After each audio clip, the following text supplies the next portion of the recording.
In football, we've often seen big money signings struggle at their new clubs, but no one ever expected it to happen to Alexander Isak. Right from the very beginning, he felt like a foolproof signing for Liverpool. It felt like Newcastle had already taken the risk for them, bringing him in from a foreign league. And having proven himself in the Premier League for 3 years, everyone thought that a switch to a bigger club in the same league would be super smooth, but it has been far from that. The Swede has been struggling since his move to Anfield, so we have to ask, what the hell is happening to Alexander Isak?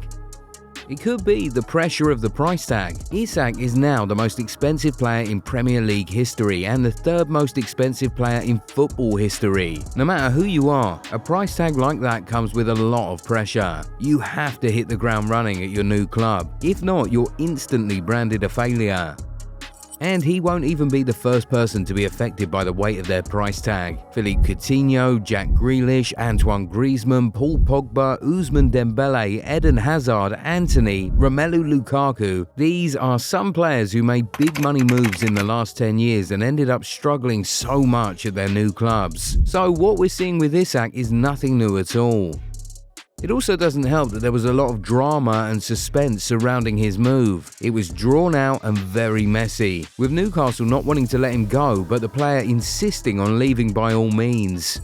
All of this made the transfer even bigger than it was, and everyone was desperate to see if it would be worth it in the end. And so far, it hasn't felt like it was worth it at all. And much of it is actually because of the Liverpool setup. How? We'll explore that in a second, but if you aren't yet already subscribed to the channel, go do that right away so that you never miss out on our amazing content. Now, before we talk about how Liverpool's setup has affected Isak, let's first talk about how his own form affected him. Remember, he stopped coming into training in his last weeks as a Newcastle player? He also didn't go to pre-season with them. So, he had no pre-season and missed the first 3 games of the season as he was still a Newcastle player during that time. Then, after he switched to Liverpool, unsurprisingly, he wasn't match fit and he had to be given time to get up to speed, causing him to miss the game against Burnley and only come off the bench in the Merseyside derby. This rough start didn't help him at all, as it made it impossible for him to hit the ground running at his new club. The time he should have been focusing towards getting his first goal for Liverpool was being used to attain match fitness. And of course, what makes the matter quite frustrating for a lot of folks is that Liverpool had already bought another striker who had already hit the ground running at the club. So insisting on buying Isak felt like nothing more than greed and poor squad planning. Even before he came in, Isak was already surplus to requirements. Hugo Ekitike started scoring from his first Liverpool appearance. So while Liverpool might want to be patient with Isak right now, they also need to score goals, and that's what Ekitike guarantees. In fact, Isak was unable to get a Premier League start for Liverpool until Ekitike's silly red card in the League Cup game against Southampton ruled him out of the Premier League game against Crystal Palace. With no big competition in his position, Isak played 84 minutes in that game, but was unable to do anything of significance, and that day, Liverpool recorded their first loss of the season, and that marked the beginning of the club's woes. Mind you, Isak had also started the Champions League game against Atletico Madrid, where he also did nothing. Then he started the Cup game against Southampton, where he scored his first Liverpool goal, but it was only thanks to an error from the Championship side.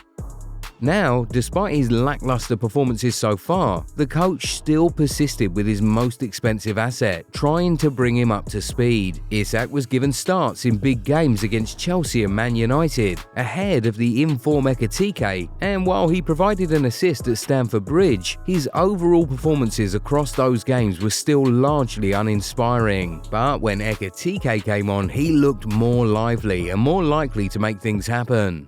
This got the fans talking and complaining. Ekitike just had to start. They're losing games and dropping points. They need the player that guarantees goals in the starting lineup, no matter the price tag. So Arne Slot listened, but still wanting to get Isak up to speed, he sacrificed Salah in the game against Eintracht Frankfurt and started both Isak and Ekitike for the first time.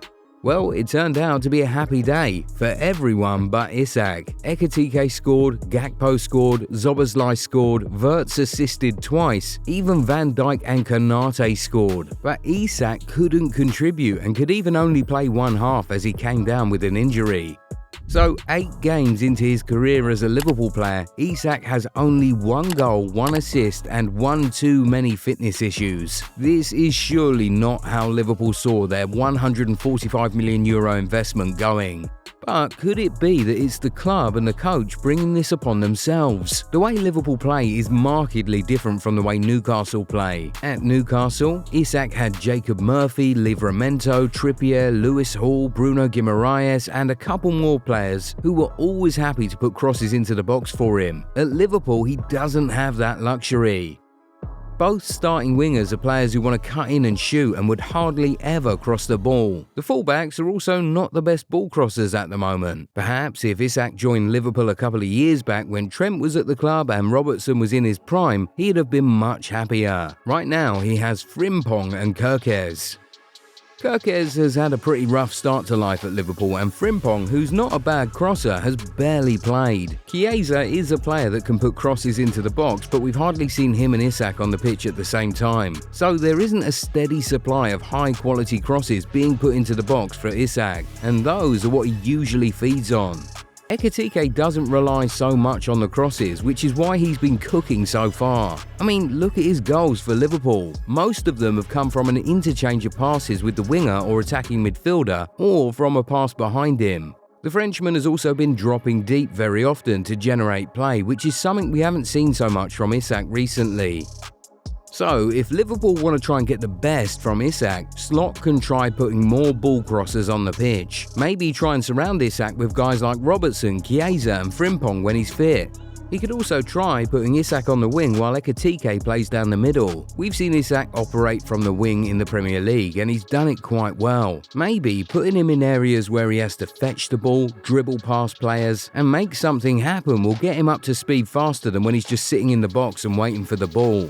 Also, it's important to note that when he was at Newcastle, he often operated on the counter, which meant that there was usually a lot of space to run into. At Liverpool, that's totally different. They're often the dominant side, so they'll be coming up against mid or low blocks more often than not, so there's hardly ever space for anybody.